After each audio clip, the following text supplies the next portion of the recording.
surrender all.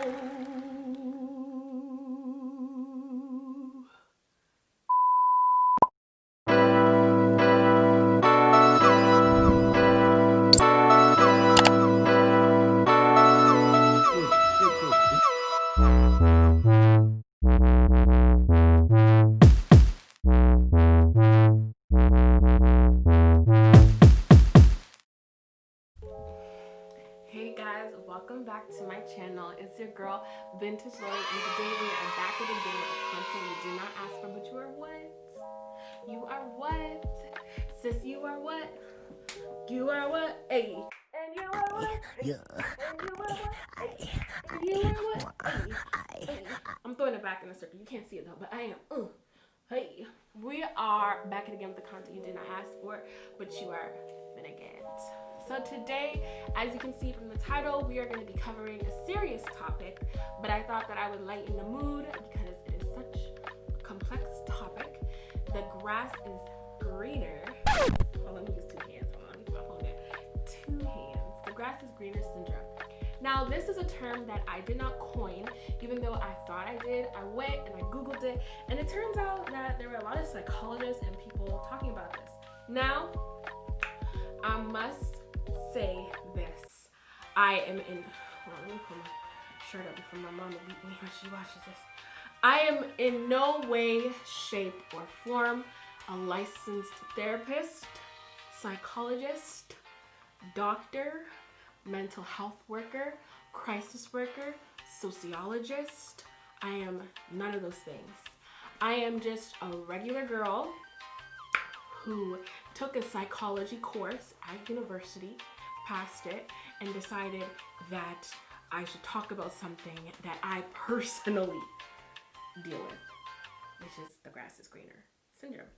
And I'm guessing that you are dealing with this too. So what is the grass is greener syndrome?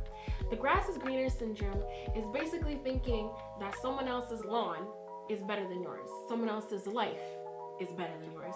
Someone else is happier than you are. Someone else is more successful than you. Someone else is beautifuler than you. Someone else got it going on. But you ain't got it going on. Me, I ain't got it going on. I ain't got it going on.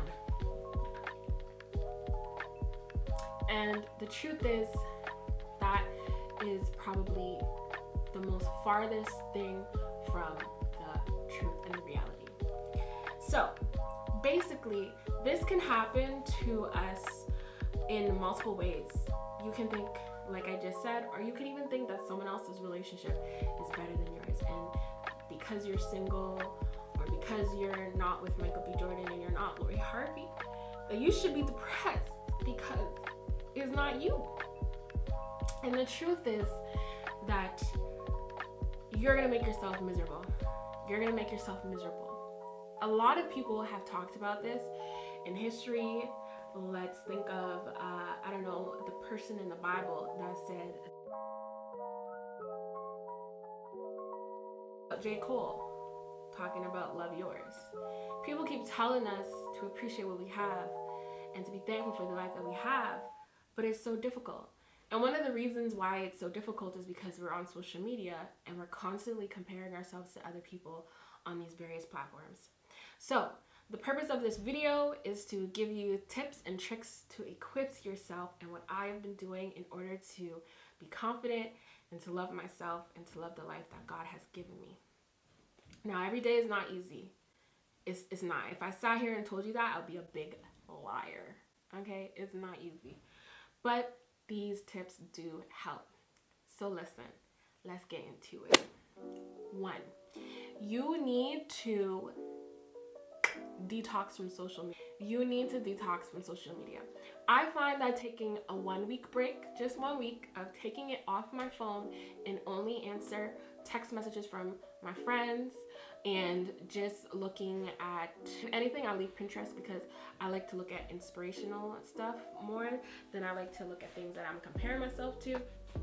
But if I delete all of the other stuff, it gives me a chance to do other things that I should have been doing, like reading some good books and getting some good information, as well as applying for a job. Because if you were busy, if you were occupying yourself, there's less room to be comparing. So, there's less, you don't have enough space up here because you've got things to think about, right? Another thing is being critical. So the second thing is being critical on who you are allowing to form your own opinions for you. Basically, who told you that what you have isn't good enough? Who made you upset? Who made you think that you yourself isn't beautiful enough? I think that with social media and all these filters that we are using, we kind of think that like our nose isn't straight enough. First of all, who said big noses weren't cute? Like who said it? Okay? Have you seen Rihanna? She's beautiful and she has a wide nose bridge, and there's absolutely nothing wrong with that. So who told you that you as you are is not beautiful? Who lied to you? You see, the thing is that these people that are making these softwares are probably white men. That doesn't get you riled up enough to change your ways, to grind your gears. I don't know what will, because you're letting somebody else dictate what you deem as beautiful. When I was in high school, nobody ever got lip fillers. Nobody got lip fillers. It was until the Kylie Jenner thing that everybody got lip fillers, which is, everybody's getting lip fillers, cool. But does that mean that your lips, the way that they are bad? Absolutely not. But if you want to enhance them, go ahead. But think, am I enhancing my lip fillers because everybody is doing it? Everyone on Instagram is doing it. Kylie Jenner did it, so I have to do it. Or am I doing this because this is something that I want for myself, that I will be more confident with, and that I decide to do? Nah, I ain't gonna lie.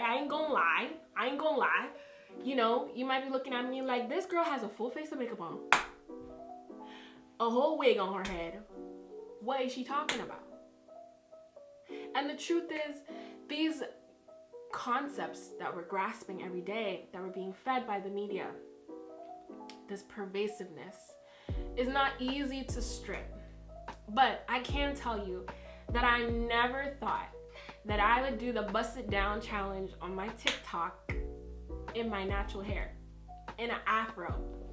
Because for the longest time I permed my hair, and then I went natural, and then I didn't know how to take care of it, and I still don't know how to take care of it, but I'm trying. And I didn't know that I would love my curls. And I implore you to do the same, to take some time to get to know yourself. So, tip 1, detox from social media. Tip 2, think critically. Who is making you think these types of thoughts? Who is forcing you to think like this? Whose beauty standards are you submitting to? Because, we bad. We don't submit to nobody, period. Another thing that I've been doing that I never thought that I would do is meditating.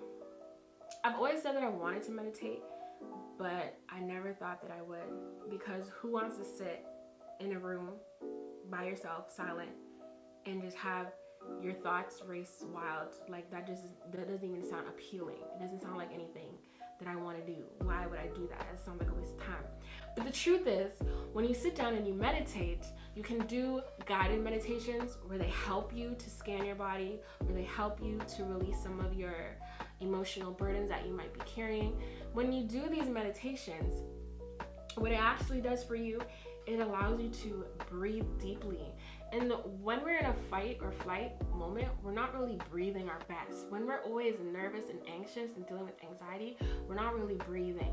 We're worried about the future. We're not in the present moment. And what meditation does is it allows for mindfulness in a room for mindfulness. That was a mouthful. In a room for mindfulness, and it allows you to be present in the present moment instead of thinking about this future that doesn't exist or thinking about the past that you cannot change. So practice meditation. Get an app. The app that I use is called the Insight Timer. And helps me. I didn't know that it was going to, but it does. And it's something that I would definitely recommend. Another thing that I would recommend is just saying that you will try. The truth is, you're a part of God's most beautiful, beautiful, beautiful, beautiful, beautiful creations. Just like the trees, just like the waterfalls, just like the most beautiful thing that you've ever seen in nature, you yourself is as beautiful as those things.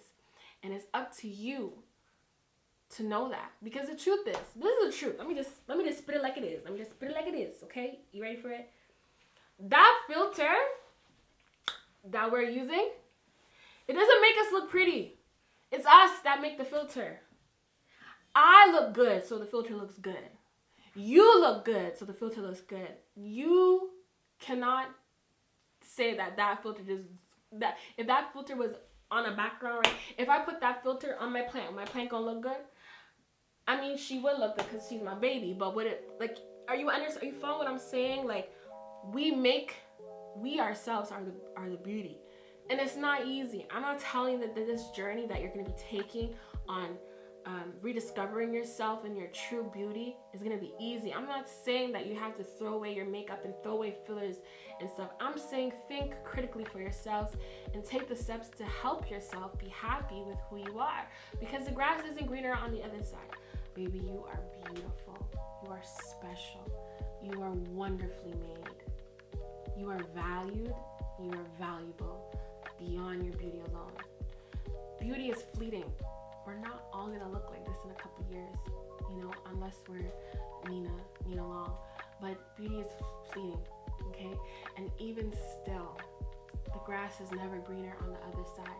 The grass is greener where you water it, where you take care of it, and sometimes where you ask for some help. You ask the weed man to come and help you get the weeds out of your lawn. You uproot the bad weeds in your lawn. You get what I'm saying there? You get in the metaphor? You take care of your lawn. You water it. You take time. That's what you need to do. And I hope this was a good video for you. I love you guys so much. Thank you so much for watching my channel. Thank you so much for subscribing. Have a beautiful, beautiful rest of your day or night, wherever you are in the world. Bye.